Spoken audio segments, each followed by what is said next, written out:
அண்ணா திராவிட முன்னேற்ற கழகத்தின் சார்பில் அடுத்ததாக டாக்டர் பரமசிவம் அவர்களை அன்போடு பேசுகிறார்.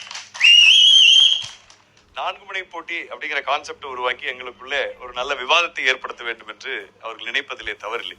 ஆனால் கள யதார்த்தம் என்ன, எப்பொழுதுமே யார் முதலமைச்சராக போகிறார் அப்படிங்கிற போட்டி வரும் பொழுது இன்ன தேதி வரை தமிழக அரசியல்ல அதிமுகவா திமுகவா, எடப்பாடியாரா ஸ்டாலினா, இருமுனை போட்டி பூவா தலையா, 2ல 1 தொடுவாங்க. நீங்க எல்லாரும் இதைத்தான் தொட போறீங்க, அது வேற விஷயம். 4ல 1 தொடுன்னு சொல்லி யாரும் கேட்டதில்லை இல்லையா? சோ எப்பவுமே இருமுனை போட்டி.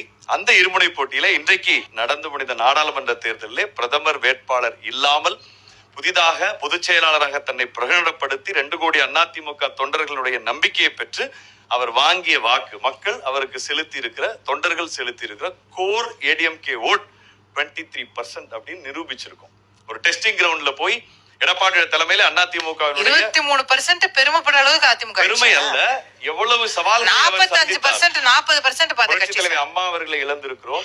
அதற்கு பிறகு கட்சிக்குள் இருந்த பிரச்சனை, ஆட்சியில இருந்த பிரச்சனை, சட்டப்பூர்வமான பிரச்சனை, மத்தியில் இருந்து வந்த பிரச்சனை அத்தனையும் சமாளித்து மக்களினுடைய நம்பிக்கையை 23% பெற்றிருக்கிறார்.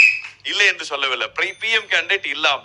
சோ ஏடிஎம்கே பொறுத்த வரைக்கும் இன்னைக்கு பிஜேபி கூட்டணியில் இருக்கிறோம். 18% வாக்குகளை அவர்களும் பெற்றிருக்கிறார்கள்.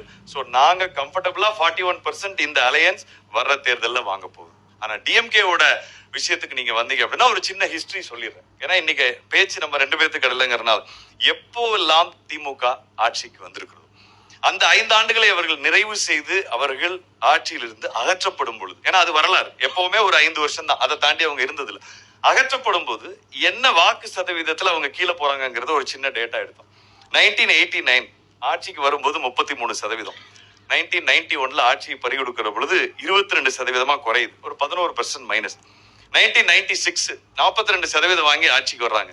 அந்த 5 வருஷம் ஆட்சி மக்கள் பார்த்து வெகுண்டெழுந்து 2001 வெறும் 30%, -12%. அதே போல 2006 46, திருப்பி 2011 சம்வேர் க்ளோஸ் டு 38, ஒரு 8%.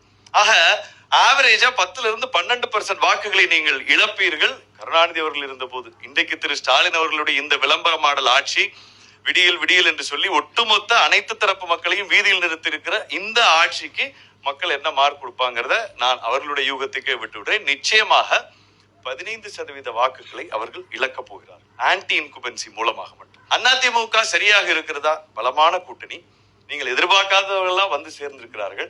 மத்திய அரசிடமிருந்து நல்ல நிதியை பெற்று இந்த நிதி நிலைமையை சரி செய்து ஸ்டாலின் அவர்கள் நிறுத்திய அம்மாவுடைய திட்டங்களை எல்லாம் நாம் திருப்பி தரப்போகிறேன். எப்பொழுதெல்லாம் அவர்கள் தமிழ்நாட்டிற்கு எதிராக குரல் எழுப்புவார்களோ, திட்டம் தீட்டுவார்களோ, நான் முதல் ஆளாக நின்று எதிர்க்கிறேன். நான் ஆதாரத்தோடு அடுத்த சுற்றிலே அதையும் சொல்லுகிறேன். ஆக the fight is between ADMK and DMK. நன்றி, வணக்கம்.